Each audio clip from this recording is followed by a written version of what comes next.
Are we going into a runoff or not? That is the question people are asking. Tom Wolf from Ipsos is here. Angela, I was going to say Angela Wolf. Angela, hey, Angela Ambitho. Don't say that. From Infotrak is here. Unrelated. The two are unrelated, except that the two they have national polls out on the same day. Are we going to a runoff? Because your numbers seem to agree on that at least. Are we going to a runoff with this? Yes, Angela. Larry, I think one of the things that we need to understand, just like was being discussed earlier, is that there is this number called undecided. So our undecided percentage in June was 8%.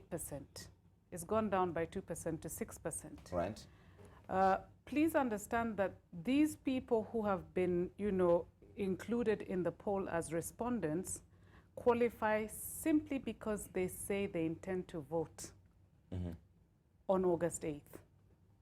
So by virtue of the fact that they intend to vote on August 8th, it means that on that particular day, when they go to the ballot, they will have a choice. And they will vote for someone. They will definitely vote for someone. Undecided is not a candidate. Yes. It's just that they're not yet decided at this point in time. So maybe because nobody has really convinced them. They're waiting to be convinced. Maybe they've been really disappointed in the past. There's so many reasons that the people were undecided to say so. So as a matter of fact, when I look at these numbers, which are really suggesting a dead heat at this point, right, what it then means is the person who then is able to convince that undecided lot could very easily take it in the first round. But if the election were held today, it is not a runoff. If the election were held today and it was actually an election, this undecided would not exist. Okay. If the election were held today, are we going to a runoff? No, for the very reasons that Angela said. Now, of course, we know there is a runoff according to the Constitution when no candidate gets 50% plus one, yes, or 25% in 24 counties. You're asking, like, if I can put the question this way, of all the other 6 candidates in the race, how much would they have to get to prevent either of the other 2 from crossing that threshold? Yes. I know I can't answer that question. I don't think Angela could do, because we're not fortune tellers. But just based on probability and looking at what happened in the last election, I would say unless these other 6 candidates combined can get 3 or 4%, it's very unlikely. It's still possible, because the outcome might be so razor thin that nobody has 50% plus 1, even if these other 6 candidates only have 10 votes between them. But as of now, from our figures, it's very unlikely, not so much because we've given Uhuru and Ruto a bit of an advantage, but rather that the other 6 have so few votes. So as Angela was suggesting, 99% of the votes that are going to be counted are going to go into one basket or another. So I don't see the prospect of a runoff. I know we hope to do one final poll quickly before election, and I hope other firms will also. You're also doing a poll, one final poll before the election. This is not our final. All right. Great, because that will give more clarity. How is it possible that Ipsos and Infotrak can do a poll and find different numbers? You have Raila leading. You have President Kenyatta still leading by a margin. Let me just make 2 points, because there may be many. We don't want to have time for a detailed discussion of sampling frame.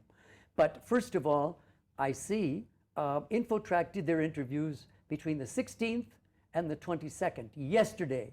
Right. Ours were 2 weeks earlier, okay, 3rd of June, and we stopped on the 12th, which was 4 days before they even started. Numbers change, especially during a highly energized campaign season. And we have seen, and we showed today at our release, a slow but steady improvement for both NASA as a coalition and Raila Odinga as a candidate. So it's very possible that if we repeated our survey now, did another one, we would be where Infotrak is. That's one. The second one is, and just speaking for us at Ipsos, we have had a great challenge in this survey, trying to determine who in fact is a registered voter. Because unlike the last 2 elections when people had voters' cards, we can't find physical evidence that they are. What we did, we asked them, then we asked them if they could name their polling station. We didn't have a list of all the polling stations with our interviews, but if they couldn't name a polling station, or they looked sort of wishy-washy, we knocked them out. But we know that about 20% more of the people we interviewed who claimed to be registered are not, because we have 26 or 27 million Kenyan adults. We only have 19.5 million registered. That's about 75%. And yet we're getting respondents that we find in their households slightly over 90% who are claiming to be registered. Okay. Will that explain the difference between our results and Infotrak's? I can't say, but these are some uncertainties which we're grappling with. Same question. How can you two put out polls on the same day that say vastly different things? Well, you have Raila leading now. Yes. They have Raila still trailing. Yes, but I think Tom has aptly answered that question, Larry. I think normally one of the things that you as media and consumers of polls have to do is to ask some pertinent questions. The first one is the period or duration within which the poll was conducted. The Ipsos poll was conducted at the beginning of the month. Our poll was literally conducted yesterday, some of it yesterday. Right. So in actual fact, they're two very different polls. In fact, their poll, this particular poll, is much closer in terms of the time frame to the poll we released on June 30th. Now, if you look at our June 30th poll and the Ipsos poll right now, the results are a mirror. But ours is, things have changed, like Tom is saying, there's been a lot of campaigning, so obviously the numbers can't be the same. The other question in which you disagree, you say 61% of the respondents in your poll say the country is heading in the wrong direction. Only about half in your poll say the country is heading in the wrong direction. How is that possible, even given the duration, the differences in when these were held? Again, we have 27 million adult Kenyans. I looked at the methodology that Ipsos used. They are covering adult Kenyans. That was their base. Our base is not adult Kenyans. You only qualify for our survey if you're a registered voter and if you intend to vote on the 8th of July. So therefore, he is covering about 27 odd million people. I am only covering 19.6. That is my base. All right. So I'm only looking at voters. And when you look at our numbers with regards to direction the country is taking and who they then support, you can see that there's a correlation. One other factor, which there may be more, but one, I noticed Infotrak distributed their sample of 2,000 over 31 counties, whereas our sample of 2,200 was distributed over 47 counties. So we would have to look in detail at the nature of these respondents to see how much of a difference that made. But notice one thing we did do with our results, but only, and Angela is correct, only with the question about who would you vote for president, we filtered that through those who were registered or claimed to be, who could tell us their polling station and said they are either certain or very likely that will vote, and that changed the outcome by about 1%, not very much.